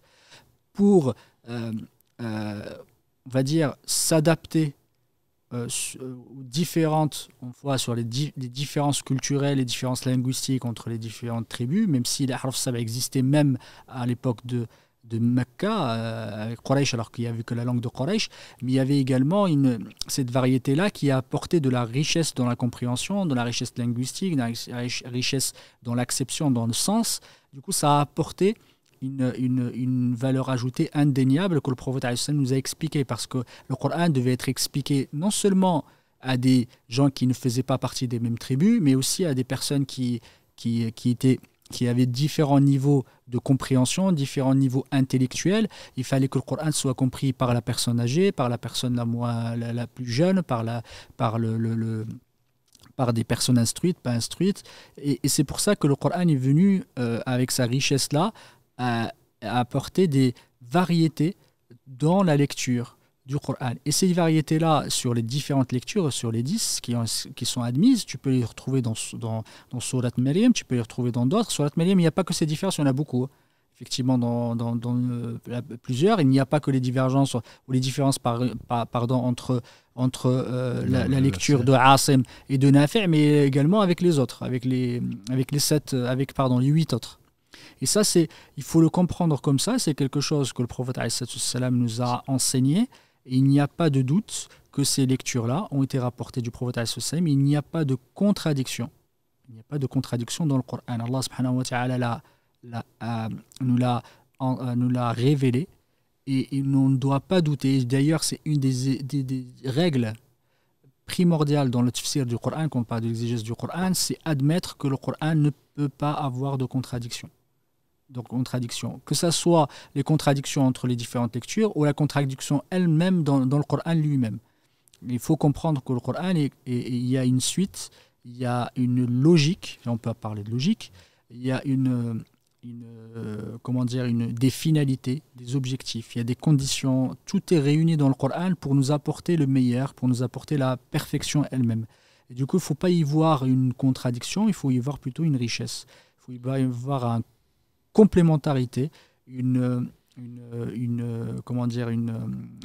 variété que Allah subhanahu wa ta'ala nous a offert pour mieux appréhender le Coran, pour mieux l'apprendre, pour mieux le comprendre et pour mieux aussi s'adapter aux différences culturelles, intellectuelles des musulmans à l'époque du prophète alayhi salatu wassalam. Pour compléter juste ce qu'il a dit, on était venu sur l'épisode, effectivement, le nombre de versets est quasi unanimement le même. Et c'est le prophète qui les a fixés pour l'avis le plus fort. Donc, ce n'est pas des gens qui se sont arrêtés à verset 19, ailleurs, verset 18. Donc, Allah a voulu qu'ils se soient arrêtés là et que l'on a compris que le verset, il était là, même si le nombre global de versets en général ne change pas.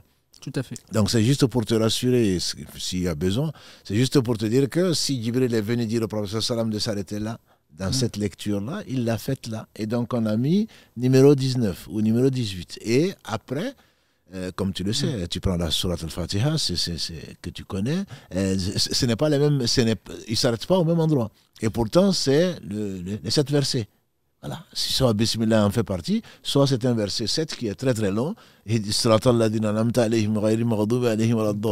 même verset.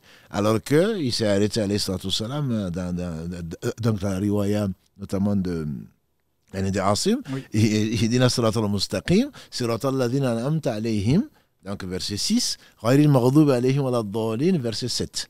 Voilà, donc on peut s'arrêter, c'est un peu, je ne sais pas si ça répond à ta question ou pas, on peut partir de Siratal Ladina An'amta alayhim, Ghayril Maghdubi alayhim waladdallin, et qui est le verset 7. Donc c'est un verset qui est 2 fois plus long que dans une autre lecture où on va découper cette récitation en 2, un verset 6, un verset 7 et un verset 6. Wallahu a'lam. Effectivement, on avait parlé de Waqf dans le Coran et alhamdoulilah, on avait expliqué effectivement là on s'arrête et on débute. Barakallah, qu'Allah te récompense par le meilleur pour le rappel. Merci beaucoup. On tiendra compte, Inch'Allah, de ta proposition. Barakallahu fik. Inch'Allah. Barakallahu fik. Et merci beaucoup pour tout ce que vous faites pour moi. Barakallahu fik. C'est juste que... Barakallahu fik. Barakallahu fik. Salam alaikum. Je vous propose d'arrêter là pour les appels. Inch'Allah, il est déjà 23h moins le quart. Juste une petite question pour peut-être terminer ce live en apportant peut-être des réponses, plutôt des conseils. C'est une personne qui dit, voilà, dans la famille, notamment avec notre père, on essaye donc d'apprendre des choses, mais on n'est pas d'accord avec ce qu'il nous enseigne, puisqu'il nous impose de lire un livre, alors il ne dit pas lequel livre, qui pour lui semble être meilleur que le Coran. Comment est-ce que je peux réagir avec lui? Comment est-ce que Est-ce que vous pouvez me donner des conseils pour avoir le meilleur comportement avec lui? Un livre meilleur que le Coran. Si ce que tu dis, si ce que tu as compris, c'est quelque chose d'extrêmement grave. C'est quelque chose d'extrêmement grave parce que le Coran est la parole d'Allah, il n'y a pas mieux. Et Allah l'a préservé et il n'y a pas mieux. Donc là, je pense que c'est quand même délicat. Le livre, s'il veut que tu le lises, tu prends le livre pour ne pas le désobéir, mais tu ne le lis pas. Et si tu as des amis que tu connais de ton père, parce que mieux vaut, chez nous dans nos sociétés, ne pas discuter directement avec le père, ce serait de l'impolitesse et tout le reste.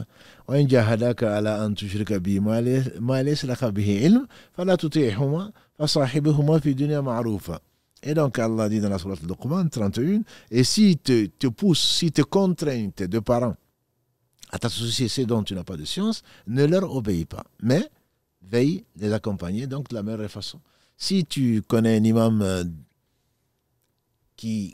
ou la mosquée qu'il fréquente, s'il ne fréquente pas une mosquée, c'est autre chose. Mais en tout cas, essaye d'informer quelqu'un qui pourrait leur parler sans pour autant quelqu'un de sage qui pourrait leur parler, s'ils veulent bien l'accepter. S'ils ne l'acceptent pas, à ce moment-là, au moins tu as fait ton devoir, prie pour eux, pour qu'ils ne meurent pas dans cet état, parce qu'il n'y a pas de livre meilleur que le Coran, et ne les envoie pas promener pour autant. Prie pour eux, si Allah a interdit à Ibrahim alayhi salam de prier pour son père qui était polythéiste, pourtant il a insisté, quoi.